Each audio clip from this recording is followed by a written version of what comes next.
نبی پاک علیہ السلام فرماتے ہیں مجھے اختیار دیا گیا کہ دو باتوں میں سے ایک بات قبول فرما لیں، آپشن، سبحان اللہ، فرمایا ایک اختیار یہ دیا گیا کہ آپ کی آدھی امت کو بخش دیا جائے، آپ کی آدھی امت کو جنت عطا کر دی جائے، اور دوسرا اختیار یہ ہے کہ یا پھر آپ شفاعت لے لیں۔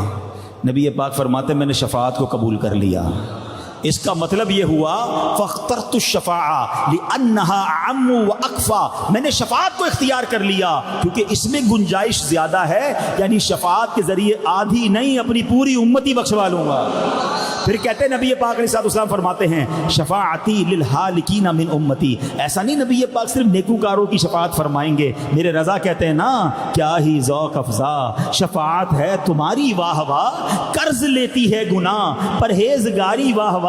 ارے نبی پاک کیسے کریم ہیں، سنو، فرماتے ہیں میری شفاعت میری امت کے ان لوگوں کے لیے ہے جنہیں گناہوں نے ہلاک کر دیا ہے۔ ایک روایت میں فرمایا شفاعتی لأہل الکبائر من امتی، میری شفاعت میری امت کے کبیرہ گناہ کرنے والوں کے لیے ہے۔ ہمارے آقا علیہ السلام کتنے لوگوں کی شفاعت کریں گے، میرا آپ کا نمبر آئے گا کہ نہیں؟ سنو کیسی دلاسے والی حدیث ہے، اللہ کے حبیب فرماتے ہیں انی لارجو ان اشفع یوم القیامہ عدد ما علی الارض من شجرۃ ومدرا، فرما روئے زمین پر جتنے درخت اور پتھر ہیں قیامت کے دن ان سب کی تعداد کے برابر آدمیوں کی شفاعت فرماؤں گا۔ گناہگار پہ جب لطف آپ کا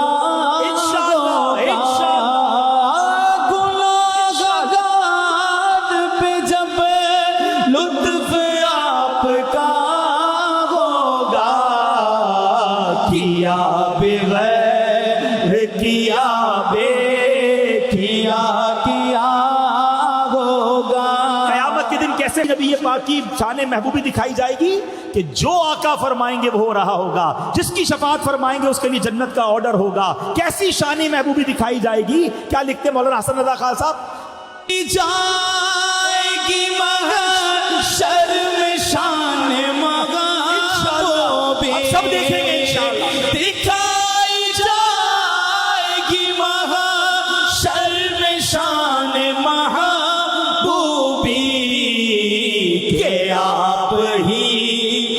خوشی آپ کا کہا ہوگا۔ کیسے کیسے خوشی ہوگی، نبی پاک کی کیسے مانی جا رہی ہوگی؟ اعلیٰ حضرت کہتے ہیں نا سنتے ہیں کہ محشر میں صرف ان کی رسائی ہے، there is nobody else، سنتے ہیں کہ محشر میں صرف ان کی رسائی ہے، پر ان کی رسائی ہے لو جب تو بنائی ہے۔ آقا علیہ السلام فرماتے ہیں سنو کتنا ہم سے پیار کرتے ہیں، فرماتے ہیں قیامت کے دن انبیاء کے لیے سونے کے ممبر لگائے جائیں گے، سب نبی اپنے ممبر پر تشریف فرما ہوں گے، میں اپنے ممبر پر نہیں بیٹھوں گا، میرا ممبر خالی ہوگا، مجھے خوف ہوگا کہ کہیں ایسا نہ ہو مجھے جنت میں بھیج دیا جائے اور میری امت تنہا رہ جائے۔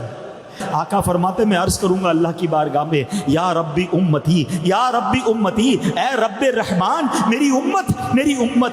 ارشاد ہوگا اے محمد علیہ السلام آپ کی کیا مرضی ہے؟ میں عرض کروں گا مالک کریم ان کا حساب جلد فرما دے، پس میں شفاعت کرتا رہوں گا یہاں تک کہ جو جہنم میں پہنچ جائیں گے ان کی بھی رہائی کی چھٹیاں مل جائیں گی، میں انہیں جہنم سے نکال لاؤں گا۔ فرماتے ہیں یہاں تک کہ جہنم پر جو مقرر فرشتے ہیں نا، حضرت مالک علیہ السلام عرض کریں گے اے محبوب آپ نے اپنی امت میں نام کو بھی رب کا غضب نہیں رہنے دیا، یعنی آپ نے سب کو ہی جہنم سے نکال لیا ہے۔